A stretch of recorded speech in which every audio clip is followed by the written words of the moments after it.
Well, everyone who's listening and watching, thank you guys for tuning into another episode of Life, People, and the Pursuit of Art. I am David, and today I am joined by, let me get this mic down a little bit more so you see my face. Today I'm joined by, looks like I'm eating it, by a good filmmaking friend of mine. We went to school here in Charlotte, which is where I'm at doing this podcast today. I have with me Ben Eliaz. Elias. Damn. I never get it right. Nah, you're good, man. Thank you for coming on, man. No, I appreciate you having me on board here, man. I love doing this, so thank you for having me as your guest. I really appreciate the opportunity. Absolutely. So you said you haven't done a podcast before, right? I have not. This will be my first one, so I have a question. How Yeah, go for it. How restrained do I have to be in these things? Oh, shoot. You know what? Before I even start these podcasts, I kind of go through like the little pre-checklist. So I guess I'll do that on air. So for these podcasts, it's just a conversation. Like it'll feel like I'm going to ask you some questions, but I want this for you to be able to just ask me questions in return, not just be so much one-sided. If in terms of restraint, like you asked, you're allowed to do anything you want. You can swear, you can cuss. Know that, whatever you say and do is going to represent you. Yeah. So, and your thoughts and your ideals and your, whatever beliefs that you hold. So just kind of keep that in mind. Absolutely. And of course, like if you don't want me to put this in, just tell me, prior. If I ask, say for instance, if I ask a question and you're like, I don't really feel like talking about this, that's fine, because there are going to be some questions that are related to what's going on today in the social climate. So, if you're not comfortable with that, by all means, just say, hey, cut that out. Or, if you want to talk about it, we can talk about it, but then just cut it out, or we just skip that whole conversation entirely. And then, of course, if there's any external factors, like I think my mom's watching a movie, so if we hear like a loud, bass, it's not us. We swear. Yeah, right. So if there's any external things that are happening, we'll just kind of stop. If we're in mid conversation, we'll take a stop, take a beat. We'll let that whatever it is happening play out, and then just continue on that conversation piece. Okay. And then also if you find yourself flubbing, just stop. Cool. And just reset that line, if you will. Okay. Since you direct, so you know how that's kind of goes. So getting that out of the way, do you have any other questions? No. I mean, I usually just think of them later, but I just wanted to ask that because I didn't know, I've listened to your podcast, the other ones, and they were civilized and all that. So I don't know if you went over with them like in language or even the emotional restraint or things like that. So I wanted to make sure before I did it, and then you were like, oh, wait, we can't do that. So yeah, no. This is a totally, everything can be on the table or everything can be off the table. It's awesome. Up to you. I guess my only one, restriction is that if you do swear, don't make it, shit, fuck, every like 3 words or something like that, right, because like then you just sound, it's not sound weird, but it degrades the podcast. No, I understand. So okay, cool, a little bit. So yeah, other than that, free game. Awesome. Okay. So with that being said, let me pull up my job interview here. So I know you, Ben, because I've gone to school with you and we've been friends for too long, and but I want the audience to know who's listening and watching. Who is Ben? Okay, I'm a film. I guess I would dub myself as a film producer because I do all varieties of work. Obviously directing is my main focus, my main aspiration, but when you're starting out or when you're a one-man band, you have to kind of do all the jobs yourself. So I do videography, photography, sound, anything on set that I'm required, even if it's not mine, I do that. I'm a friendly guy who just, is working his craft, trying to, get his share of the industry, I suppose, if that's one way of putting it. I love directing, dramas, horror. I mean, I don't really have how most directors have a set asset to where they specialize. For instance, like Michael Bay does all this destruction and all these flashy films, right? Exactly, like the Transformers. And then you have Scorsese, who does all these dramas about people who are broken, and then you end up loving it. For example, Wolf of Wall Street, that was a great movie and things like that. And then Raging Bull. So that they have areas of expertise that they stick by, and Tarantino's more like just Flashy all over the violence. map, and Yeah. Django was his first chronological order film. But me, I like to delve in all aspects of genres because it challenges me to learn new things if I don't do anything, if I don't know nothing about, and also I like different. I Yeah. really do, and that's, I think, important for me. Um, I have, I lived here in Charlotte for about 7 years, like David mentioned earlier. It's weird saying that because I've been calling you Velik all the time. Yeah. Right. But we went to school, and we done some work. But I've been here 7 years. I love it, and yeah, I'm just doing what everybody else is doing, directing projects and just trying to get ahead of the curve. Nice. Yeah, it's a weird time we live in, being in the film industry, whether it's, big productions, backed, or just small independent projects, because everyone has to be so careful. With coronavirus, I was just watching the news this morning. I think not one of the last, but like one of the few remaining World War II veterans, because D-Day the anniversary just happened this last week. He actually died of coronavirus. Oh wow! And so,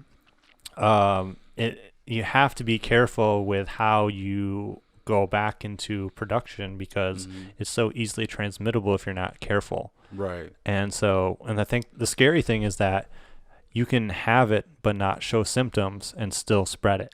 You can be asymptomatic. Well, that is the scary part, and because we could have it and we don't even know. Right. And we go blow our nose and then touch the handrail or doorknob, and then someone Right. who is more susceptible to the virus comes along, right. not knowing, touches that same doorknob, and then boom, boom, that's it. and then they wipe their nose or whatever, and it's And then, yeah, they have it. So, yeah, I wanted to kind of keep going on that topic. What has it been like for you being an indie film producer, in terms of when the virus, I guess, outbroke in a massive scale, and how that has affected you as of today?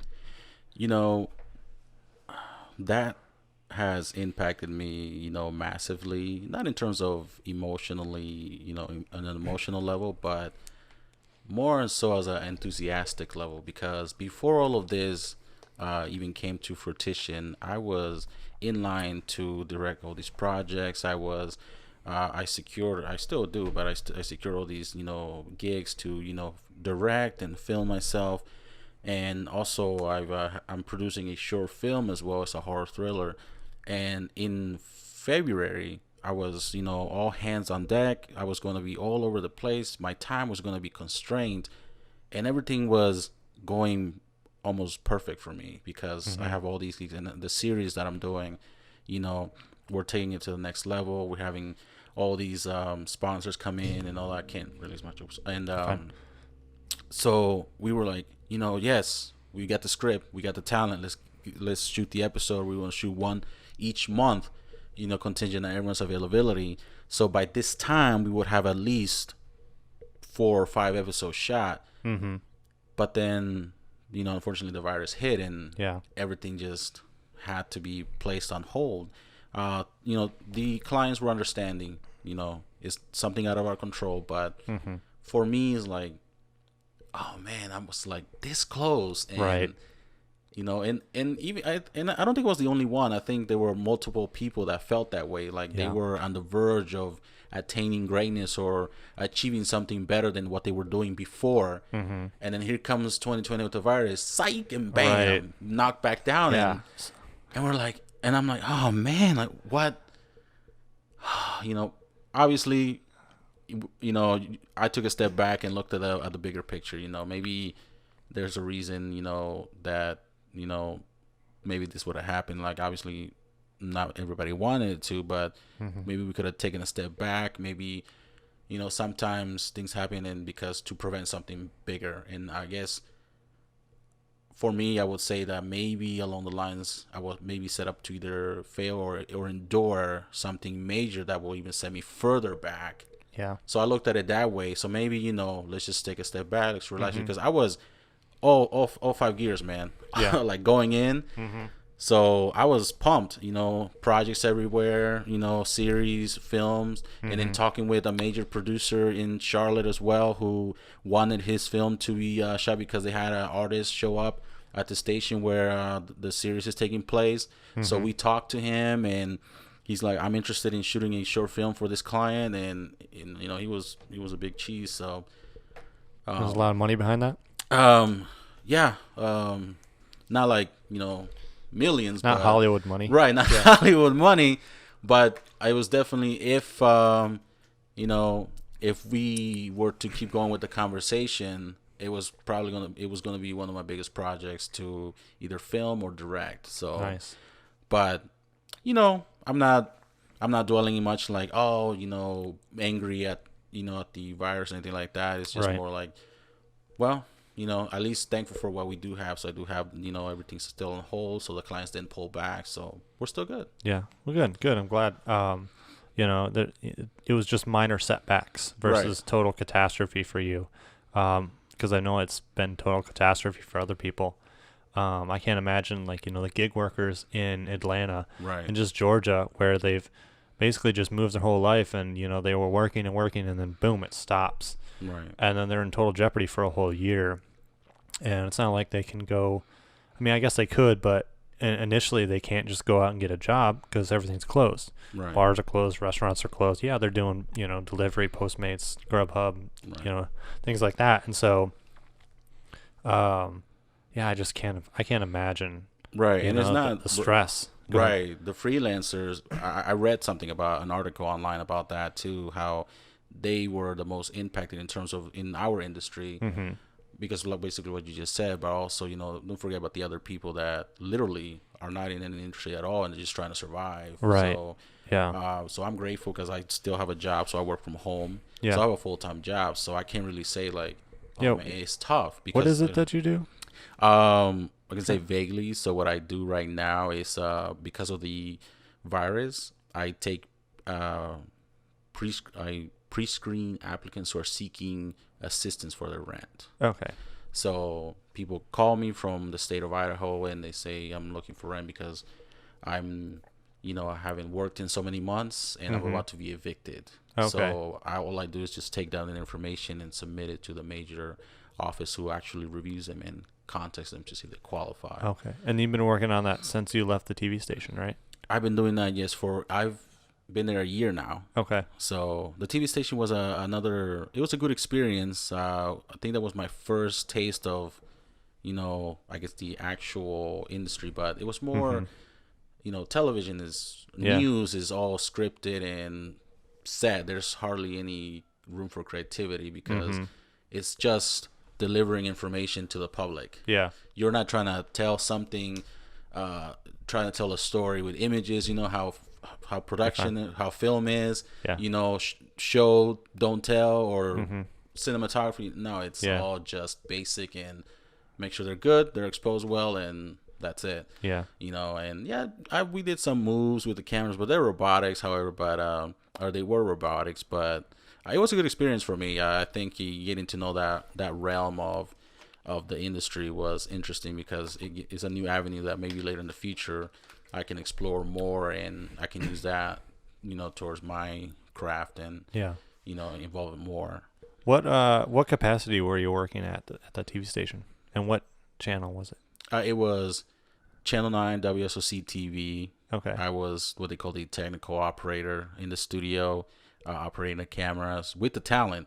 So literally, like the anchors. Exactly. What you saw on TV, I was literally behind the camera. Of course, nobody thinks about that, right? Because all they see is the TV. But no, surprisingly, when I told people what I did, they were like, "Oh, so you know such and such, and you know this anchor?" I was like, "Yes, I work right there with them. Like, I meet them face to face every day that I'm in the station." Yeah. And they're like, "Wow, that's awesome." I guess there were celebrities here, or they are celebrities here. Yeah.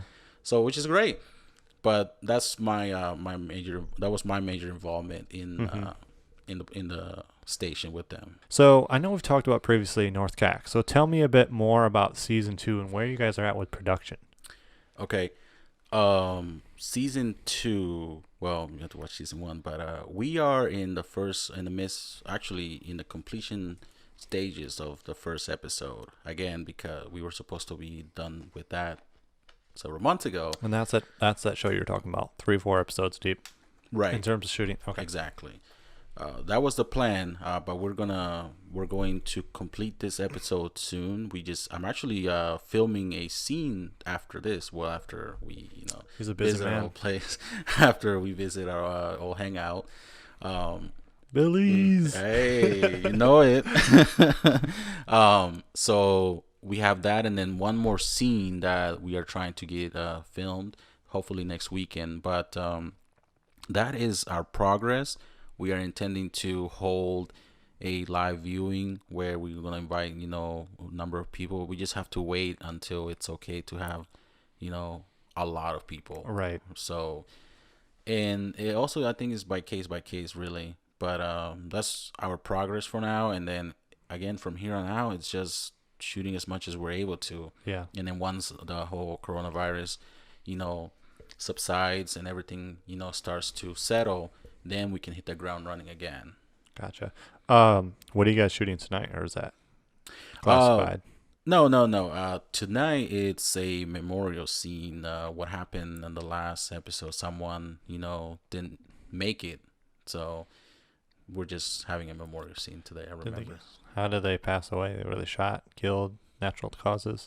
You have to watch the first season to find out. Okay. Where actually? Speaking of which, since we're on that topic, for myself and those who are listening and watching, where can we watch this? Right.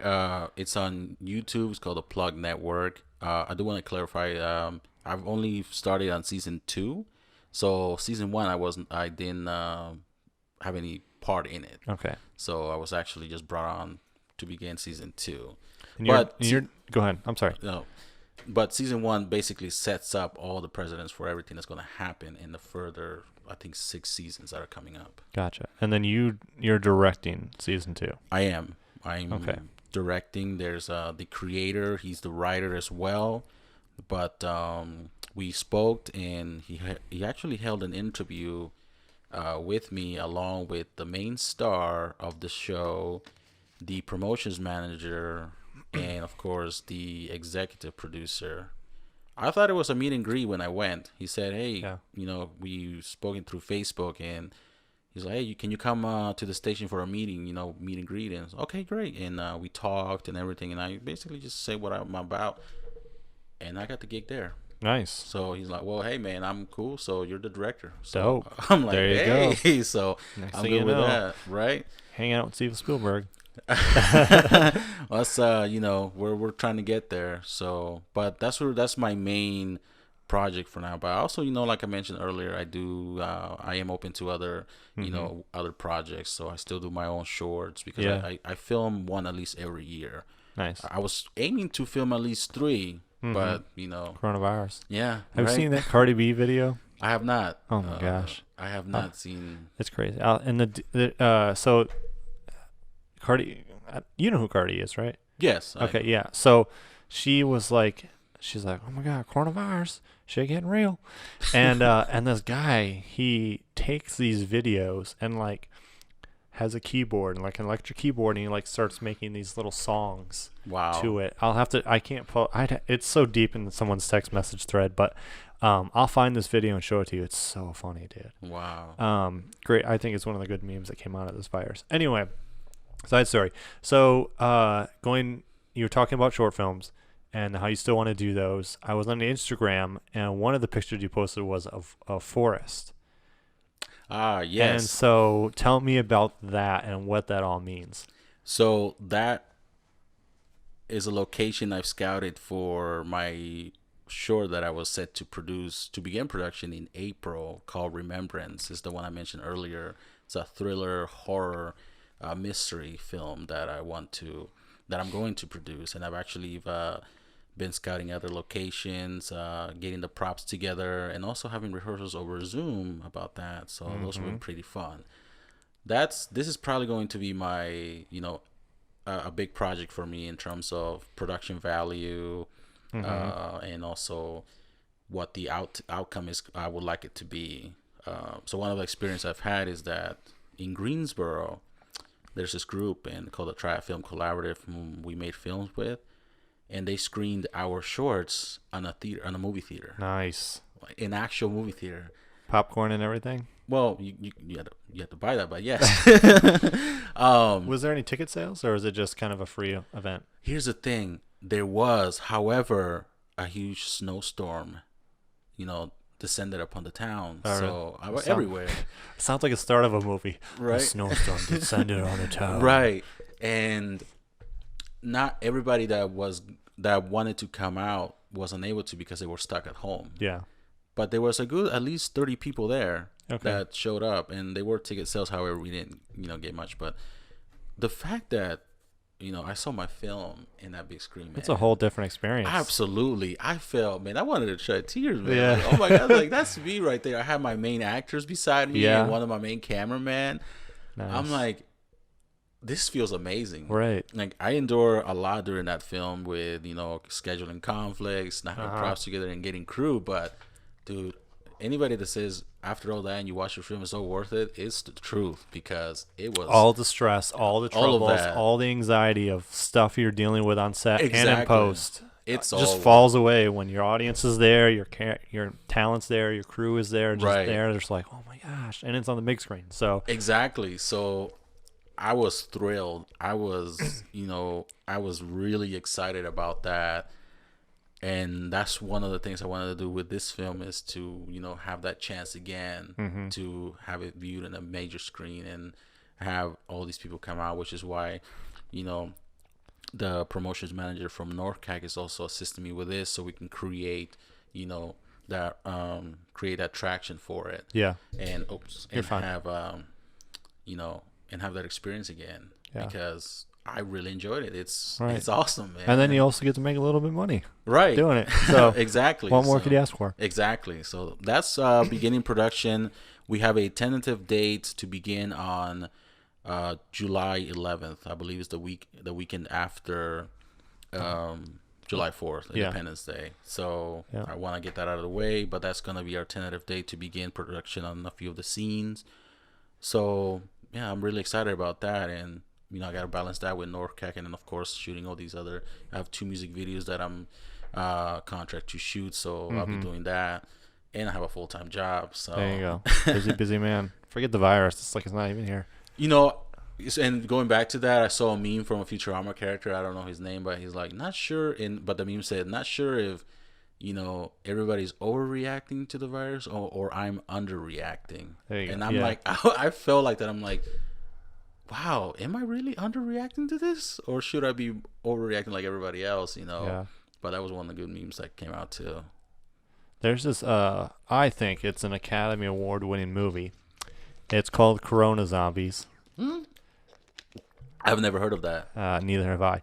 And it actually, so on there's a program you can install on a Fire Stick. Basically, just gets you everything. Cable news. You can watch news from Sacramento, New York, wherever. It just gives you everything. Okay. And there's this really shitty movie, obviously Corona Zombies. And what they did, I'm almost certain that they repurposed foreign film footage from random movies. And they incorporated it into this feature film. It's an hour long, and you can tell what they shot and what they didn't shoot. Wow. And so, like, what they shot was, like, this blonde girl in her apartment, and she's acting all kind of, like, ditzy, and she just fills that stereotype. Wow. And she's like on the phone with her girlfriend, like, "Oh, girl, no way, da da da," just saying all this like really like stereotypical stuff, dialogue. And then the news would come on. It's like breaking news.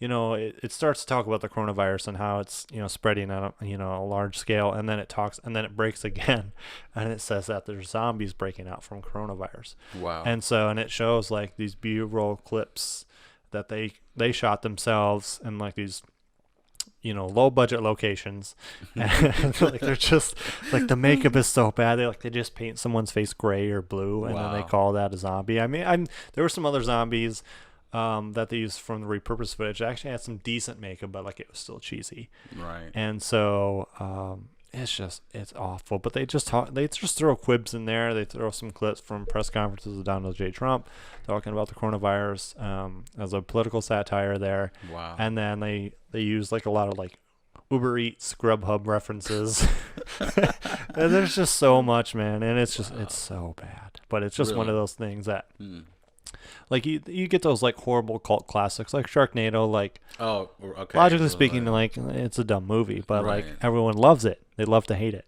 So Right. it's one of those. I think Interesting. that'll gain traction, and it was made this year.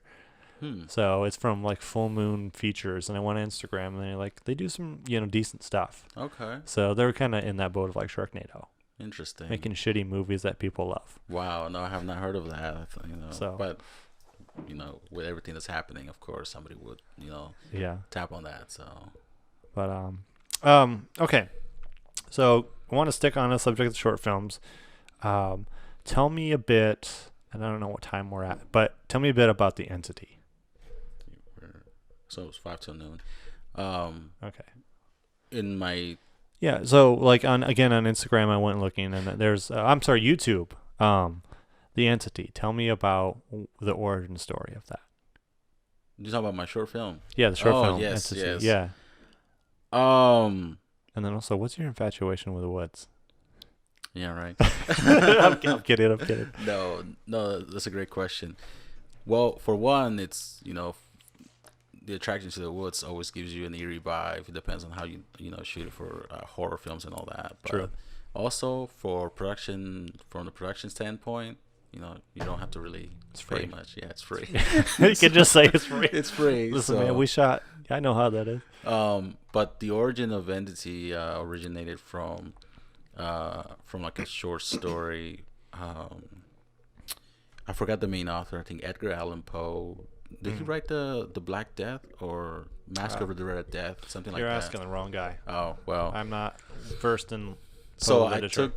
I took one of the stories that the Mask of the Red Death is basically. I think it was a pandemic. I could be wrong because I forgot all my literature as well. But I read something along those lines, and I just kind of twisted that, to kind of add my own spin on it, and basically, it wreaked havoc back in the. Is that how you say it? Wreak havoc in the olden times, the medieval times. But then they somehow, controlled it or thought they eliminated it. Yeah. But it came back in modern times under the possession of somebody else. So that's where that came from. The film, that was just like a small precedent. So it's still something better, bigger, but There are a couple things I wanted to bring up. I mentioned way early on in the podcast about the social climate. I wanted to, obviously, I assume you're aware of George Floyd, Breonna Taylor, and the others who have been affected by excessive police force. And I wanted to know what life has been like here in Charlotte since these protests have been going on. In my experience, I think they've been for what happened. I think it's kind of it is something crazy. Like it's for me, it was infuriating to learn all of that. About the injustices and how they were handled and basically how they were carried out. And it's what can you do, or at least me, like what can I do besides voicing my concerns and all of that, to bring actual change. I think it maybe has said like in terms of what we're doing, it may have set it back a little bit, like in terms of the production we're trying to do. But I mean, it hasn't really. It's a tough question. It is. So you don't feel obligated to answer it if you're not sure how to answer it. No, I mean, I'm trying to find the right words to to express myself, because I'm not really much of an emotional guy, Yeah. So it's difficult for me to express that because I just look awkward, But I think here in Charlotte, I mean, at least what I've experienced, I mean, it hasn't affected me in terms of, inconvenience wise. Do you think you've ever been the subject of Uh, racism. I have, yes. I have been, um, you know, I have been, I guess, racially profiled. I have experienced racism before. It was in, honestly, and I didn't pick that up until much, much later. Mm-hmm. But it happened when, I was a teenager at Okay. work at McDonald's. Yeah. So, um, Can you go into detail about that?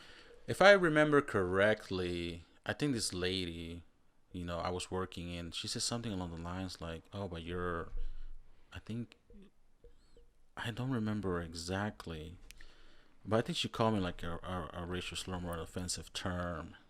Do you recall what that was? I trying to, I don't want to say something and then I remember later what's the truth.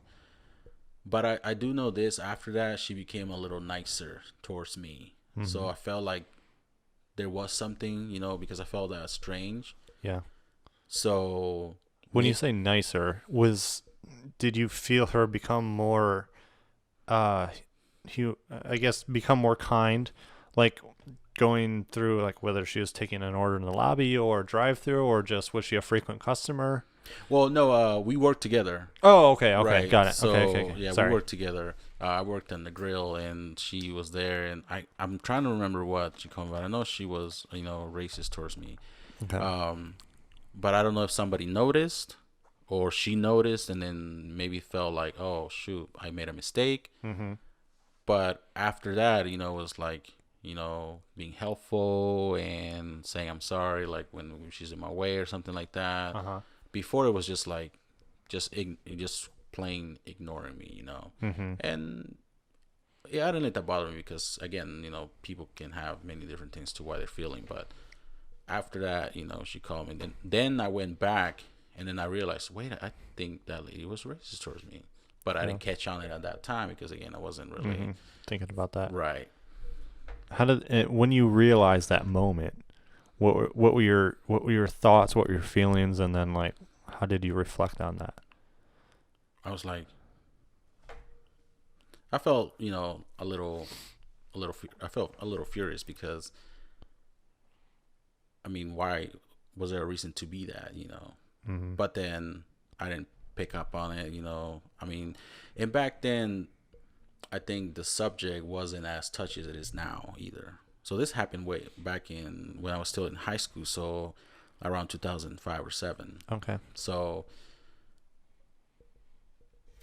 yeah, I mean, at that time, yeah, it was something that I was angry, I'm like, dude, but I wasn't really much educated on the action to take after Mm-hmm. that. And plus, if I accused her or anything, I mean, I had no proof either.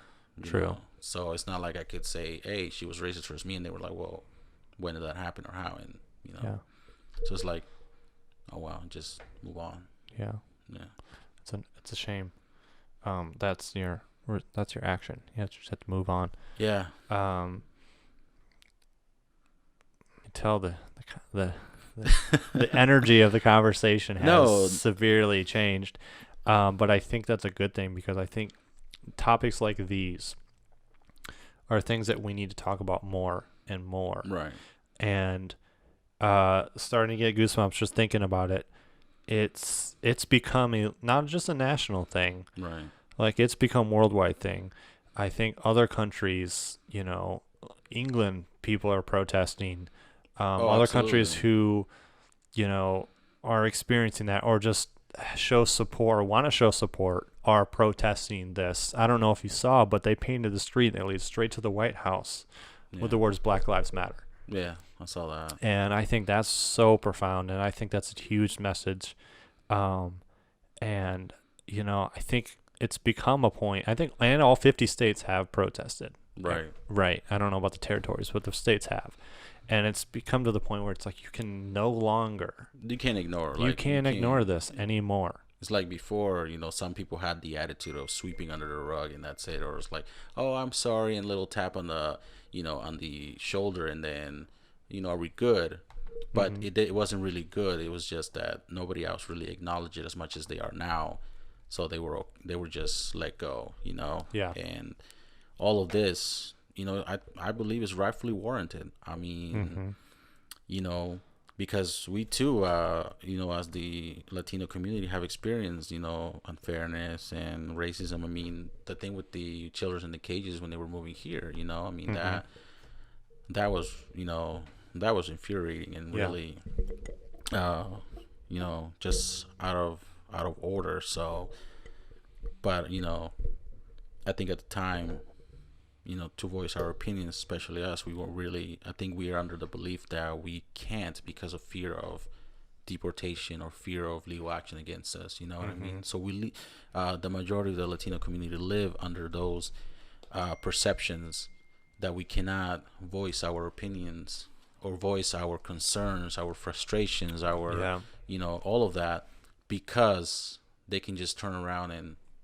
send us And back. send you back. Yeah. And It's unfortunate. it is, you know, but now, you know, we're getting to the point where it no longer matters. I think there's people are realizing, and I'm speaking more, you know, in my side of the community. We're beginning to realize that those things are much more important than just fear of losing our way of living here. Right. You know, at least we have somewhere to go back to if that ever came to be, you know. Yeah. So that is important. I think that is becoming a major breakthrough in our community, because one thing I'll tell you about us is that we are, you know, comfortable people. Like, and what I mean by that is, like, we seek comfortability at the expense of our passions. And sometimes and most of us just dedicate to working and living a good life, despite there's something out there being greater that we want, but we don't want to chase it because, one, the amount of work it takes, two, what you could lose or have to sacrifice to attain that. So we just settle down, get families, you know, start families, and work a job, you know, 40 hours a week. So it's comfortable. There's no need for us to change, you know. But with this, all that is happening with the children that were, you know, that were trapped in cages, and all the families that, you know, I think were gassed when they were trying to approach the border and all of that, if I'm remembering correctly.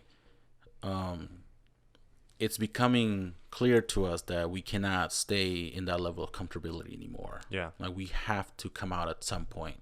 We can't just look away. You can't turn a blind eye to what's going on. Exactly. Like, we can't, there's nothing that warrants your silence anymore. Yeah. And with all of this, you know, we can amount a support greater and, you know, hopefully influence change for the better, because it's needed. It's greatly needed. Definitely. I mean, look at how things are going on. You know? Yeah. It's an issue that's been going on for 400 plus years, and it's just taken on different forms. Right. And, you know, it's hidden itself very, very well.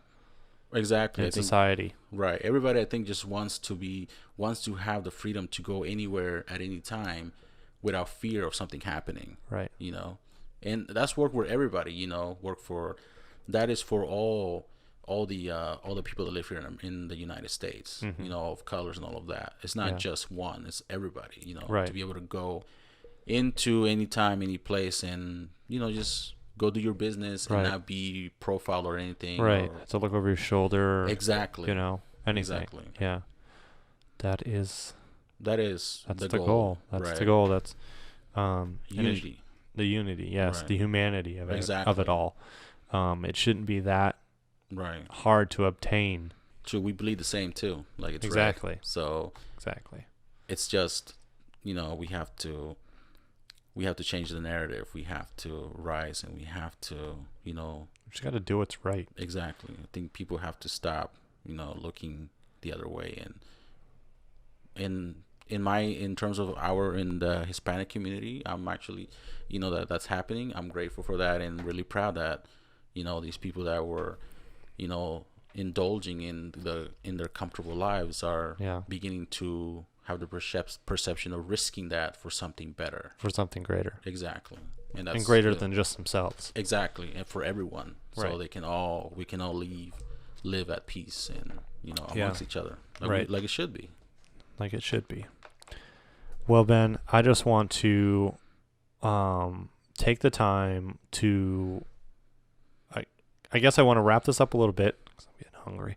But at this point of the conversation, I'm going to open up to you to have a final statement, or if you don't have a final statement, Okay. this is plug time for your social media, anything that you want the audience listening and watching here to know about. Okay. Well, no, I wasn't prepared. I think, my closing statement for everything, just, if you have dreams, you have aspirations, don't give up, because the moment you do, I think, the moment you do is when maybe it's determined that it wasn't for you, or you weren't ready for it. I can attest to that, because there were many times that I did want to give up living here and going back home and, just doing exactly what I just described, settling down and starting a family. But not that I don't want to. It's just that, for the greater things that you want in life, you do have to make some sacrifices. You do have to, devote yourself to that. So keep at it. I know in these times of isolation and all that, please talk to someone. Like, reach out. You can reach out to me. I'll listen. My Facebook, Benjamin Eliaz. So with a Z though, Eliaz. I thought it was always with an S. Well, my last name is, but my Facebook is Eliaz. Okay. So you want to send me a friend request, by all means do so. We can talk. Either there on Zoom or the phone. Ben, I just want to thank you for coming on and voicing your opinion and giving your perspective on, film and what's going on in the social climate. And thank you for tuning in. And I look forward to seeing you guys and speaking to you guys on the next episode. Take care.